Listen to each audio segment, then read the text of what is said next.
संसार विषवृक्षस्य द्वे फलेहि अमृतोपमे कदाचित् केशवे भक्तिः तद्भक्तैर्वा समागमः.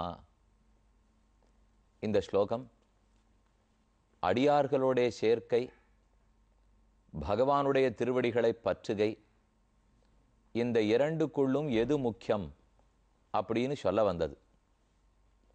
இந்த சம்சாரம்ங்கிறது பெரிய விஷமரம்.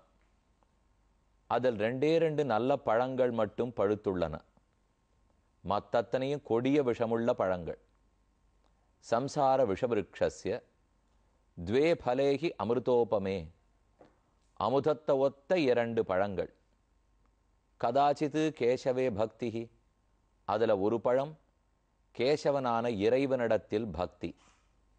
மற்றொரு பழம் தத் பக்தைர்வா சமாகமஹ, கேசவனுடைய அடியார்கள், கேசவன் தமர் இறை அடியார்கள், அவர்களிடத்தில் பக்தி. அப்போ ஒரு பழம் கேசவ பக்தி, மற்றொரு பழம் கேசவனுடைய பக்தர்களிடத்தில் பக்தி. இந்த ரெண்டு பழத்தில் எது வேணா கிடைத்தா நாம் எடுத்துக்கொள்ளலாமா? ராமானுஜர் தன்னுடைய சிஷ்யர்களுக்கு உபதேசம் பண்ணி கொண்டிருக்கும் போது இந்த ஸ்லோகத்தின் பொருளை விரித்துரைக்கிறார். அப்போ அவர் சொல்லுவராம், கேசவ பக்தி கிடைத்தா கேசவ பக்தி, அல்லது பகவானுடைய அடியார்கள் பக்தி கிடைத்தா அடியார்கள் பக்தி. ரெண்டுத்தில் எது கிடைக்கிறதோ எடுத்துக்குங்கோ, ரெண்டுமே நல்லது தான், ரெண்டுமே சமமானது தான் என்று சொல்ல மாட்டாராம். எப்போதும் நமக்கு உகந்தது, தேவையானது பக்தர்களிடத்தில் பக்தி. ஒருவேளை அடியார்களிடத்தில் பக்தி, அவர்களுக்கு தொண்டு புரிதல், அந்த வாய்ப்பு கிடைக்காமல் போனால் பகவானுக்கு தொண்டு புரியலாம். அதுதான் நமக்கு சரியா இருக்கும். அப்போ ரஸ்தாளி பழம் கிடைச்சா ரஸ்தாளி பழம், மஞ்சப்பழம் கிடைச்சா மஞ்சப்பழம் அப்படின்னு அவர் சொல்ல வரல. ரஸ்தாளி தான் வேணும், கிடைக்கலன்னா மஞ்சப்பழம் சரி. பூவம்பழம் தான் வேணும், கிடைக்கலன்னா ரஸ்தாளி சரி. என்ன முதல்த ஒன்று வசத்தியாக சொல்லிட்டு அப்புறம் ரெண்டாவது சுமாராக சொல்கிறோம் இல்லையோ, அதை போட பக்தர்களிடத்தில் அடியவனாக இருப்பது தான் நமக்கு உகந்தது, சிறந்தது. அது கிடைக்கலன்னா பகவானிடத்தில் அடியவர்களாக இருக்கலாம். இந்த விஷயம் ஏன் இவ்வளவு தூரம் முக்கியத்துவம் பெறுகிறது என்னால், பகவானோ பரமாத்மாங்கிற ஜாதி, நாமெல்லாம் ஜீவாத்மாக்கள்ங்கிற ஜாதி. அவன் ஆண்டான், நாம் அடிமைகள். அவர் ஆணையிடுபவர், நாம் ஆணைக்குட்பட்டு நடக்கும் அவர்கள். அவர் பாபமே தீண்டப்படாதவர், நாம் பாபத்திலேயே உழலும் அவர்கள். இத்தனை வேற்றுமை பகவானுக்கு நமக்கும் இருக்கும்போது நேர நாம போய் பகவானை பற்றுவது இது நடக்க போறதா? ஒரு அவர விதைய விதைத்தோம், அடுத்த நாள் பந்தல் போட்டுட்டு அவரக்கொடி பந்தல்ல ஏறுடுத்தா அப்படின்னு யாரானு பாட்டா அவன் முட்டாளாகத்தான் இருக்க வேண்டும். அவர விதைய விதைச்சுட்டு அது சின்ன கொடியா வளர ஆரம்பிக்கிறச்சே ஒரு குச்சியை பக்கத்துல நட்டு அதுல அந்த கொடியை சுத்தி விடணும். அப்புறம் ஒரு நீள கொம்பை நட்டு அதுல சுத்தி விடணும்.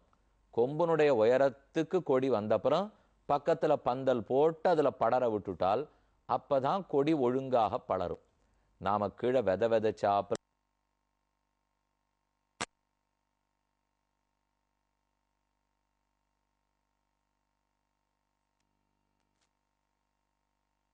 கொடியாகி பந்தல்ல மறுநாள் ஏறிட போறதா? அப்போ படிப்படியாத்தானே ஏத்தி ஆகணும். அதனாலதான் முதல் படி பக்தர்கள், பாகவதர்கள் அவர்களோட சேர்ந்து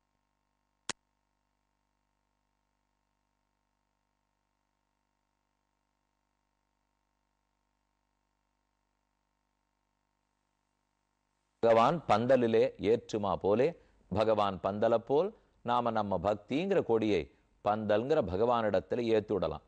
அப்ப படிப்படியாகத்தானே முன்னேற முடியும். நேர பகவானிடத்துல போய் நிற்க முடியுமா? இந்த விஷயத்தை தான் ரகுகுணன் மன்னவனுக்கு ஆதி ஜடபரதர் உபதேசம் பண்ணுகிறார்.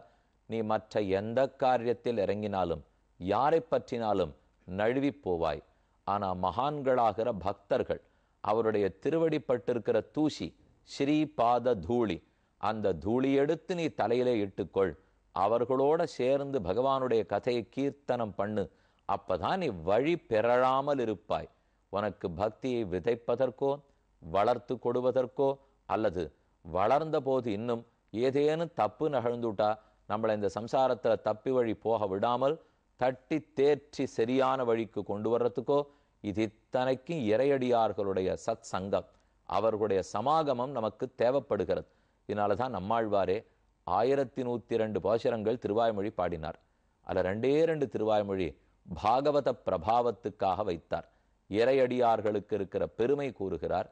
பயிலும் சுடரொளி மூர்த்தியை பங்கைய கண்ணனை, பயிலையினிய நம் பார்க்கடல் சேர்ந்த பரமனை, பயிலும் திருவுடையார் எவரேலும் அவர் கண்டீர், பயிலும் பிறப்பினதோறும் எம்மை ஆளும் பரமரே, என்ன ஆளக்கூடிய நாதர்கள் சுவாமிகளே பக்தர்கள் பாகவதர்கள் தான் என்ன ஆழ்வார் சொல்லுகிறார். அப்ப எந்த உபனிஷத்தை எடுத்து பார்க்குறோம், பகவானை பற்றி பேசுறது, அவன் திருவடிகளை பற்றி பேசுறது. அவன் திருவடிங்கிறது வேற எதுவும் அல்ல, பக்தர்கள் இறையடியார்கள் தான் பெருமானுடைய திருவடிகள், ஆச்சாரியன்தான் பெருமானுடைய திருவடி. நாம நேர பகவானிடத்துல போய் நின்னா அவருடைய கையை பிடிச்சிருந்து எப்படியாவது என் பிரார்த்தனையை நிறைவேற்று என்று கேட்கிறதா அர்த்தம். அதே பக்தர்களை பிடிச்சுக்கிறோம், ஆச்சாரியர்களை பிடிச்சுக்கிறோம்னு சொன்னா அப்ப பெருமானுடைய திருவடியை கட்டியாக பிடித்து கொண்டு என் காரியத்தை எப்படியான் நடத்தி கொடு அப்படின்னு கெஞ்சறதா அர்த்தம். ஒருத்தர் கையை பிடிச்சு கெஞ்சினா காரியம் நடந்தாலும் நடக்கலாம், நடக்காத போனாலும் போகலாம். ஆனால் காலில் விழுந்து சுவாமி நீர் என் காரியத்தை பண்ணலே, இந்த திருவடியை நான் விடமாட்டேன் அப்படின்னு பிடிச்சுனுட்டா உதற முடியாது பாருங்க. கையை பிடிச்சிருந்தா கையை உதறலாம், காலை பிடிச்சுனுட்டா காலை உதற முடியாது. அதனால நேர பெருமானிடத்தில் சென்றால் அவன் கையை பிடித்து கொண்டு காரியம் பண்ணுன்னு வேண்டுகிறா போலே. ஆனால் ஆச்சாரியர்கள் மூலம் பக்தர்கள் மூலம் பகவானை அடைய பார்த்தால் அது அவன் காலை பிடித்து கொண்டு கெஞ்சுமா போலே. அப்ப உதரமாட்டாமல் பெருமான் நம்மை ஏற்றுக்கொள்ளுகிறான். அதனால தான் ஜடபரதர் ரகுகணனுக்கு பக்தர்களோடு இருக்கப்பார், பாகவதர்களுடைய சமாகமத்தில் இரு, அது உனக்கு எத்தனையோ நன்மை பயக்கும். நம்மாழ்வார் மற்றொரு பாசுரத்திலே தெரிவிக்கிறார், நல்ல கோட்பாட்டுலகங்கள் மூன்னினுள்ளும் தான் நிறைந்த அல்லி கமலக்கண்ணனை அந்தன் குருகூர் சடகோபன். இது 8ஆம் பத்தில் கடைசி பாசுரம். இந்த பாசுரத்தில் ரொம்ப ரசமான ஒரு செய்தி உண்டு. திருமங்கையாழ்வார் திருக்கண்ணபுரம் சபரி பெருமாளை சேவிப்பதற்காக சென்றார். உத்பலாவதகே திவ்யே விமானே புஷ்கரேக்ஷணம் சௌரிராஜ மகம்பந்தே சதா சர்வாங்க சுந்தரம். அந்த பெருமானை சேவித்தார்.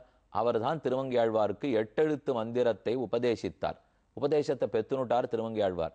பெருமாளுக்கு ஆசை, நீர் கேட்டுண்ட அர்த்தத்தை கொஞ்சம் திருப்பி சொல்லும், ஒரு 10 நிமிஷம் நீர் உபன்யாசம் பண்ணும், கேட்கணும்னு ஆசையா இருக்குன்னு பெருமாள் சொன்னார். திருமங்கையாழ்வார் பதில் சொல்றார், நின் திருவெட்டெழுத்தும் கத்து நான் கண்ணபுரத்துறை அம்மானே, உற்றதும் உன் அடியார்க்கடிமை. உனக்கடிமைன்னு தெரிஞ்சின்றதை விட உன் அடியார்க்கடிமைங்கிறத புரிஞ்சுனுட்டேன், அதுல தான் எனக்கு ரொம்ப திருப்தியா இருக்கு, உனக்கும் திருப்தி தானே என்று பெருமானிடத்தில் கேட்டார். நம்ம பூர்வாச்சாரியர்கள் காலத்தில் இந்த பாசுரத்தை பத்தின ஒரு பேச்சு வந்தது. இப்போ ஒருத்தர் இடத்துல நான் எல்லா அர்த்தத்தையும் கேட்டுக்கிறேன், அவர் திரும்ப சொல்லுங்கிறார், உன் மாட்டம் ஆறு சொல்லிக் கொடுப்பா, நீர் தான் தெய்வம், நீர் தான் எனக்கு எல்லாம், உமக்கு சமம் இல்லை அப்படின்னு சொன்னத்தானே அவருக்கு திருப்தியா இருக்கும். பெருமாளிடத்துல எல்லா உபதேசத்தையும் கேட்டுனுட்டு உன்னுடைய 8 எழுத்து மந்திரத்தால நான் புரிஞ்சது என்ன தெரியுமா, உனக்கடிமைங்கிறத விட உன் அடியார்க்கடிமைன்னு புரிஞ்சுட்டேன் என்று திருமங்கையாழ்வார் சொன்னார். பெருமாள் முகம் கன்னி செவந்து போயிருக்குமோ, வருத்தத்துல தலையை குறிஞ்சிட்டு இருப்பாரோ, என்ன நம்ம பக்தன் நமக்கு பக்தன்னு சொல்லிக்காமல் நம் அடியார்க்கு பக்தன்னு சொல்லிக்கிறானே, இது நியாயமான பெருமாள் மனசுல பட்டிருக்காதா அப்படின்னு ஒரு கேள்வி எழுந்தது. அதுக்கு ஆச்சாரியன் சமாதானம் சொன்னாராம், இங்க திருமங்கையாழ்வார் பாசுரத்தில் கேள்வி எழுந்ததல்லவா, இதற்கு பதில் நம்மாழ்வார் பாசுரத்தில் உள்ளது. கேள்வி கேட்டிருக்கிறது, சந்தேகம் வந்தது திருமங்கையாழ்வாரிடத்தே, ஆனா அதுக்கு நாம பதில் பார்க்க போறது நம்மாழ்வார் பாசுரத்தே. பெருமான் தன்னை பற்றி யார் புகழ்ந்து பாடினாலும் ஸ்தோத்திரம் பண்ணினாலும் நன்கு கேட்டுக்கொள்ளுவான், தலையசைப்பான், திருப்திப்படுவார், மகிழ்ச்சி அடைவார். ஆனா அதை விட தன்னுடைய பிராட்டி மகாலட்சுமியை பற்றியோ, ஸ்ரீதேவி பூதேவி நீலாதேவி நாச்சிமார்கள் அவர்களை பற்றியோ அல்லது தன் பக்தர்களை பற்றியோ யாரானு கொண்டாடி பேசுறான்னு வச்சுங்கோ, அவரை பிடிக்கவே முடியாதாம், மட்டற்ற மகிழ்ச்சி அடைகிறார். அப்ப தன்னை பற்றி பேசினா மகிழ்ச்சி, தன் பக்தனை பற்றி பேசினா மட்டற்ற மகிழ்ச்சி.